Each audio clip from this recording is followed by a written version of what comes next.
भद्र पुरुषों, लंबे समय के बाद जाने या अनजाने में कहिए कि जिनको हम हिंदू कहते हैं, जो आर्य है वस्तुतः, उसमें थोड़ी सी जागृति जैसे तैसे दिख रही है।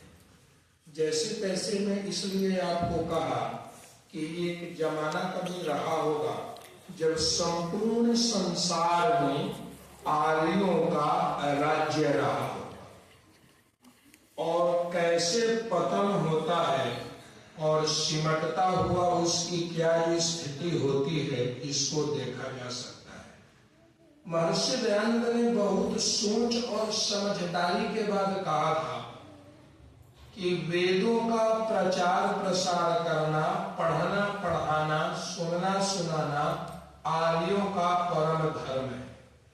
ऐसा नहीं है कि वे रामायण और महाभारत को नहीं मानते थे, मानते थे। राम को भी मानते थे, कृष्ण को भी मानते थे। कृष्ण के ऊपर जितने आरोप लगाए गए थे उन सबों को इनकार भी किया था, लेकिन उनका एक अपना विचार था कि समाज में वेदों का प्रचार प्रसार, और हम समाज में वैदिक राम कथा का प्रचार प्रसार कर रहे हैं। एक जगह मैं देख रहा था, वो बता रहा था कि वैदिक राम कथा, मुझको समझ में ही नहीं आया कि राम शब्द तो वेद में दिखलाया जा सकता है, कृष्ण शब्द तो दिखलाया जा सकता है, अयोध्या शब्द तो दिखलाया जा सकता है, लेकिन क्या वो वही अयोध्या है जो यूपी में है? क्या वह वही राम है जो दशरथ के संतान है? क्या वही कृष्ण है जिनके बारे में बताया जाता है और महाभारत में जो चक्र सुदर्शन लेकर घूम रहे थे और सबों को सीधा किया हुआ था? हिंदू सभ्यता और संस्कृति में आज का समय इस तरह का चल रहा है जैसा पहले नहीं था। महाभारत का युद्ध भारतीय सभ्यता और संस्कृति का सबसे पतन का दिन था। जिस दिन महाभारत के में दोनों सेनाएं एक दूसरे के सामने खड़ी हुई, सभी अच्छे लोग मारे गए, जारज संतान उत्पन्न हुआ, पढ़ने की विद्याओं का लोप हो गया, अच्छे लोग दिखाई नहीं देने लगे, और धीरे धीरे नास्तिकता अपने चरमोत्कर्ष पर फैल गई। जो विदेश में रहने वाले कबीलों में रहते थे, उन लोगों ने भी वैदिक सिद्धांतों को छोड़ दिया, क्योंकि उस युद्ध में तमाम विदेशों से विद्वान और लड़ाकू लोग आए हुए थे। सब लड़ झगड़ करके मर करके खत्म हो गए। बचा कबीलों की पार्टी, वो मूसा का बचा, जीसस क्राइस्ट का बचा, मोहम्मद साहब का बचा, और इधर पुराणों का बचा। और सब कहानी इस तरह से घुमा कि आज आप पढ़े लिखे लोगों से बात करके देखिए कि वह सिद्धांत को, वैदिक सिद्धांत को या हिंदुओं को कैसे सोचता है। मैं नंदनाग में काम करता हूं, तो शनिवार के दिन मुझको गुंडू, और दो शनिवार को गुंडू और 2 शनिवार को लालपुर जाने का मौका मिलता है। तो पिछले दिनों तो मैं थोड़ा कम गया हुआ था, लेकिन बात हुई कि नहीं, अब जाना जरूरी है और वहां बताना चाहिए। कल मैं गुंडू में था, और वहां के टीचर जिस तरह से इतिहासों को वे पढ़ते हैं, और उनको जो इतिहास पढ़ाया जाता है और बच्चों को जो रखा जाता है, निश्चित रूप से वह हमारी सभ्यता और संस्कृति के लिए भयावह है। भयावह शब्द मैं इसलिए प्रयोग कर रहा हूं कि वे लोग उस बात को समझ ही नहीं पाते कि भारत का जो इतिहास कभी स्वर्णयुग रहा होगा। वो तो गलेडियों का गीत समझते हैं, वेद की ऋचाओं। आर्य समाज के मंत्रों को याद करवाना उनको शुरू किया, हमारी जो अपनी सोच है कि आप बातों को समझिए न समझिए, लेकिन शब्दों को जरूर जानिए।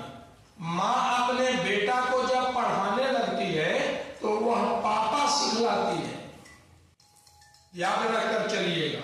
वो दादा सिखलाती है, वह यह नहीं कहती कि बोल प और आ पा, फिर बोल प और आ पा, अब बना पापा। ऐसा कोई भी अपने बच्चे को नहीं सिखलाती, वह अचानक उसे शब्दों का ज्ञान देती है। याद रखकर चलिएगा, व्याकरण बाद में बना और शब्द पहले बन गया हुआ था। वेद की ऋचाएं पहले आ गई थी। अग्निमणे पुरोहितम यज्ञस्य देवऋत्वियम्, और अष्टाध्यायी बाद में आया, महाभारत कालीन है। राम के समय दूसरा व्याकरण रहा होगा और राम के पूर्वज के समय तीसरा व्याकरण रहा होगा। सतयुग में चौथा और पांचवा टाइप का व्याकरण रहा होगा, लेकिन वर्तमान में अष्टाध्यायी प्रचलित है। लेकिन यह याद रखकर चलिए, महाभारत कालीन है और अष्टाध्यायी में ही अनेक ऋषियों का नाम आया है जो व्याकरण के जानने वाले थे। तो हम लोगों का काम है कि अपनी आने वाली पीढ़ी को सच्चे इतिहास को साइंटिफिकली प्रस्तुत किया जाए और रखा जाए। अगर आप ऐसा न रखिएगा, अब कुंभ है, अब इसका जो प्रारंभ किया था, पौराणिक कथाएं अलग कहती हैं और ऐतिहासिक दृष्टिकोण अलग कहता है। लेकिन इतना तो आप मानिएगा कि आदि गुरु शंकराचार्य ने संगठन के दृष्टिकोण से सबसे बड़ा काम किया और इतिहास साक्षी है कि 4 स्थानों पर जो कुंभ लगता है और 144 वर्ष के बाद जो महाकुंभ लगता है, शंकराचार्य ने उसके नींव को डाल दिया। पुराण की कहानी कहती है कि जब समुद्र मंथन हो रहा था तो अमृत लेकर के भागा, 4 जगह गिर गया, घास पर गिर गया, जहां जहां गिर गया वहां वहां कुंभ का लग गया। लेकिन ऐतिहासिक दृष्टिकोण कहता है कि शंकराचार्य ने सबों को इकट्ठा करने के लिए, आस्तिकता का प्रचार करने के लिए, जहां सन्यासियों को गिरी, पुरी, स्वामी, सरस्वती, भारती नाम दिया, वहीं पर उन्होंने 4 ऐसे स्थान बनाए जहां सभी इकट्ठे हो, विद्वान इकट्ठे हो, समाज का बलवान वर्ग इकट्ठा हो और वह दुष्टों के विरुद्ध योजनाओं को बनाकर उसके प्रति प्रतिकार करने का काम करे। लेकिन हम लोगों ने उस रहस्य को न समझा।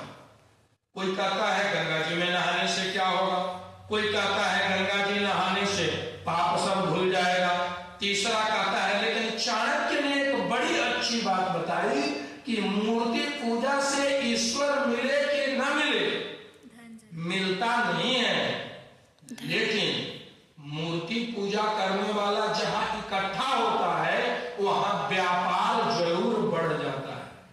आप यज्ञशाला के पीछे वाला दीवार पर देखिएगा, वहां चाणक्य का श्लोक लिखा हुआ है कि मूर्ति पूजा इकोनॉमी को बढ़ाने का सबसे सशक्त माध्यम है। अब यूपी में देखिए उसकी इकोनॉमी कैसे बढ़ जाएगी। एक व्यक्ति 5,000 खर्च करेगा ना, कम से कम 10,000 करेगा तो कुटिया बना दिया, उस कुटिया में खर्च करेगा। सही बात यह है कि पौराणिक लोग भी इस बात को मानते हैं कि ईश्वर का तो आंख बंद करके ध्यान करने से ईश्वर मिलता है। आप देखिएगा दुर्गा पूजा में या सरस्वती पूजा में बतासा, लड्डू, चावल, तिल सब लेकर जाएगा, मूर्ति पर सब चढ़ाएगा और चढ़ाने के बाद क्या करता है, आंख को बंद कर देता है और आंख बंद करके मन में ध्यान करता है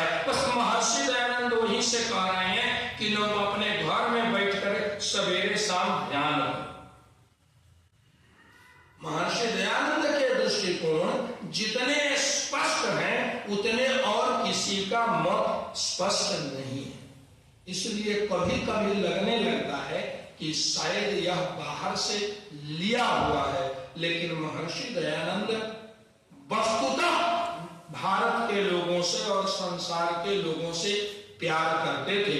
ब्रह्मा से लेकर के जैमिनी पर्यंत जितने ऋषि हुए, उसके बाद आदि गुरु शंकराचार्य और उसके बाद महर्षि दयानंद सरस्वती, उस तरह का और कोई नहीं हुआ। मैं आदि गुरु शंकराचार्य को इसलिए बीच में रख रहा हूं कि महर्षि दयानंद स्वतः कहते हैं सत्यार्थ प्रकाश में कि यदि शंकराचार्य का मत नास्तिकों को हराने के लिए था तो बिल्कुल ठीक था, लेकिन अगर उनका अपना मत था तो वेद विरुद्ध होने से ठीक नहीं है। महर्षि दयानंद देखिए किस तरह से शंकराचार्य को प्रोटेक्ट कर रहे हैं और समझा रहे हैं कि अगर हिंदुओं को, जिसे हम आर्य कहते हैं, मैं पिछले बार आपसे कहा था कि एक व्यक्ति कहता है ईश्वर निराकार और साकार दोनों है, और एक कहता है ईश्वर निराकार है। कॉमन अगर इसका एजेंडा हटाइएगा तो सिद्ध हो जाएगा ईश्वर निराकार है। क्योंकि दोनों मानता है निराकार, वो थोड़ा साकार भी मान लेता है।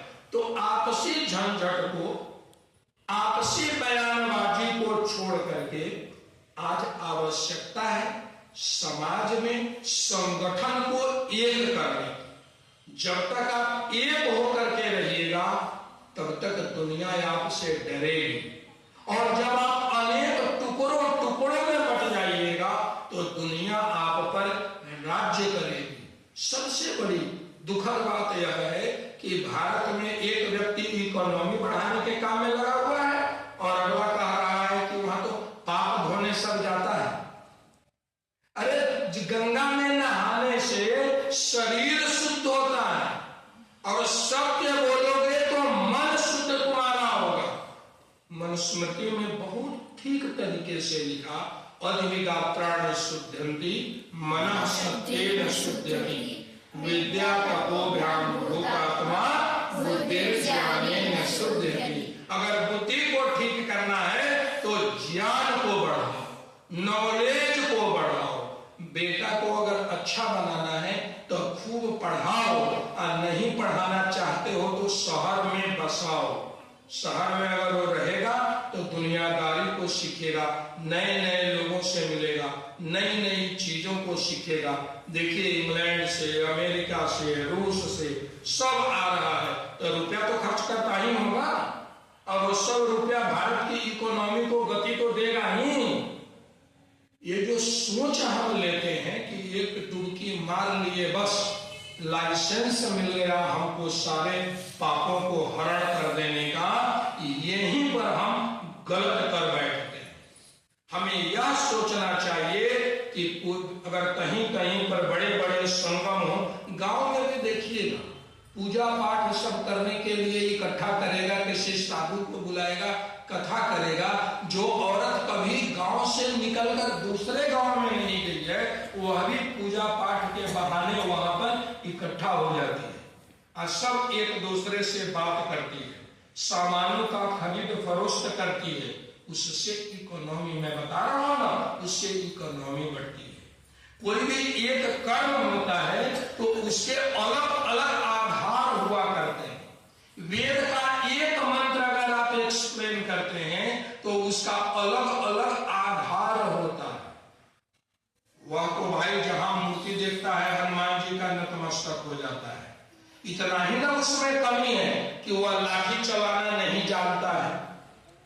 हिंदू धर्म को आगे बढ़ाने के लिए जहां वेद मंत्र जानना चाहिए, वहां लाठी चलाना भी जानना चाहिए, तब जाकर के वेद की ऋचाएं फलीभूत होंगी और आगे बढ़ेंगी। मेरा कहना है कि नॉलेज भी होना चाहिए और नॉलेज का प्रयोग भी होना चाहिए। बिना प्रयोग का नॉलेज का कोई मतलब नहीं है।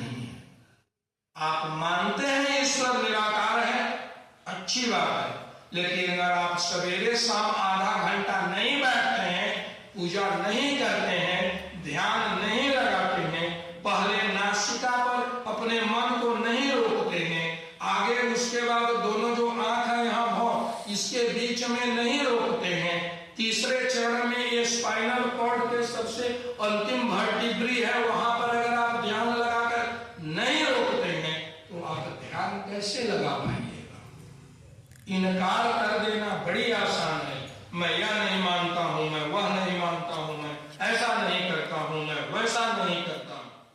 कल एक क्वेश्चन मेरे सामने आया हुआ था, वहां की बात बता रहा हूं। एक दो टीचर है, खाने पीने का अपना अलग दूसरा अलग अलग रिवाज रखता है, जो ड्राइवर है खलासी है। तो एक संस्कृत टीचर कह रहा था कि तुम जब तक शुद्ध शाकाहारी नहीं बनोगे तब तक तुमको वेद मंत्र नहीं सिखलाएंगे। और वो ड्राइवर कह रहा था, ड्राइवर के साथ एक आदमी आया था, वो स्कूल का ड्राइवर था कि नहीं था हमको नहीं पता, और उसका जो आदमी था वो कह रहा था कि पंडित जी आप हमको वेद मंत्र सिखलाइए, और दूसरा कह रहा था कि तुम पहले वादा करो कि तुम शाकाहारी होगे तब सिखलाएंगे, नहीं तो हम नहीं बताएंगे। मैं मुझसे पूछा, मैं बोला अभी तुम बैठ जाओ, मैं तुमको सिखला देता हूं। वेद मंत्र सिखला देते हैं, इसके बाद तुम अपना जैसा करना तुम समझना। तो देखिए राय दोनों अलग अलग हो गई ना। एक कहता है पर पहले सदाचारी बनो फिर तुमको वेद मंत्र सिखलाएंगे। ये बात गलत नहीं है, सही है। पहले सदाचारी बनिए फिर वेद मंत्र सिखलाया जाएगा। लेकिन अगर न मान रहा है तो आप पानी, गंदा पानी में लगातार ऊपर से पानी डालते जाइए तो यह भी तो स्थिति आएगी कि कुछ देर के बाद गंदा पानी सब भाग जाएगा और वो पानी साफ हो जाएगा। दृष्टिकोण दोनों तरह की है। ये सही है तार्किक सिद्धांत कि महर्षि दयानंद ने पौराणिक किताबों को नदी में बहा दिया वीर्यानंद महाराज के कहने से, फिर वेद की ऋचाओं को ठीक तरीके से सीखा जाना। यद्यपि वेद मंत्र को पहले भी वो जानते थे, समझते थे, लेकिन व्याकरण की शिक्षा को लिया। लेकिन यह भी सही है कि स्वामी श्रद्धानंद पहले बहुत अच्छे नहीं थे, लेकिन वेद मंत्रों को सुनते सुनते महर्षि दयानंद के संपर्क में आने के बाद शराब की बोतल को उठा करके फेंक दिया और कहा कि आजीवन मैं शराब को नहीं पीऊंगा। यह भी तो सही है। तो दृष्टिकोण अलग अलग है। हमें अपने सोच, अपने दृष्टिकोण, अपने कारोबार को आगे बढ़ा करके समाज के सामने रखना चाहिए। मैं समझता हूं अभी बहुत अच्छा मौका था। आर्य समाज का प्रतिनिधि सभा की बात कर रहा हूं, मैं अपना नहीं कह रहा हूं, रांची समाज के लिए नहीं कह रहा हूं कि उस मेले में जाकर के अपनी विचारधारा का, पॉजिटिव बातों का प्रचार और प्रसार किया जाए। संभव गया भी होगा और वहां बुक स्टॉल लगाया भी होगा सार्वदेशिक वालों ने, और परोपकार में ठीक है आप बता दीजिएगा। चलिए आप बता ही दीजिए जो आप कहना चाहते हैं। गए हैं लोग और वहाँ खूब प्रचार प्रसार। हाँ वहां पर गए हैं, मैं वही कह रहा हूँ कि वहां पर गए भी हैं, प्रचार प्रसार को किया भी है और कर भी रहा होगा। उसके पॉजिटिव परिणाम भी सामने आएंगे।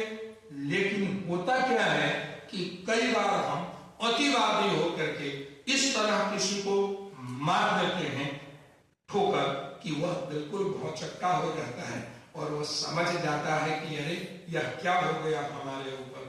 मैं इसलिए कहा कि हमारी जो विचारधाराएं हैं, जो आर्य समाज के लोग हैं, वो कभी कभी जिस समय किसी पर आक्रमण करने की जो ताकत होती है वो इतना जबरदस्त होता है कि वो बेचारा सीधा साधा आदमी परेशान हो जाता है और वो सोचता है कि क्या हो गया। मैं आपको यह कहना चाहता हूं कि अगर अपना बेटा का कान थोड़ा कट जाए तो वो दूसरे का बेटा नहीं बनेगा। अपना ही बेटा है, थोड़ा कान कटा हुआ है। अगर कोई थोड़ा इधर उधर अगर करता हो तो उसे बड़ी तरीके से सजाना संवारना चाहिए और अपने हृदय को विराट रख करके मिलाने का उसे कोशिश करना चाहिए। क्योंकि आर्य समाज का सिद्धांत बिल्कुल वैदिक सिद्धांत है, बिल्कुल वेदों पर आधारित है, बिल्कुल समष्टि के लिए है, संसार के लिए है।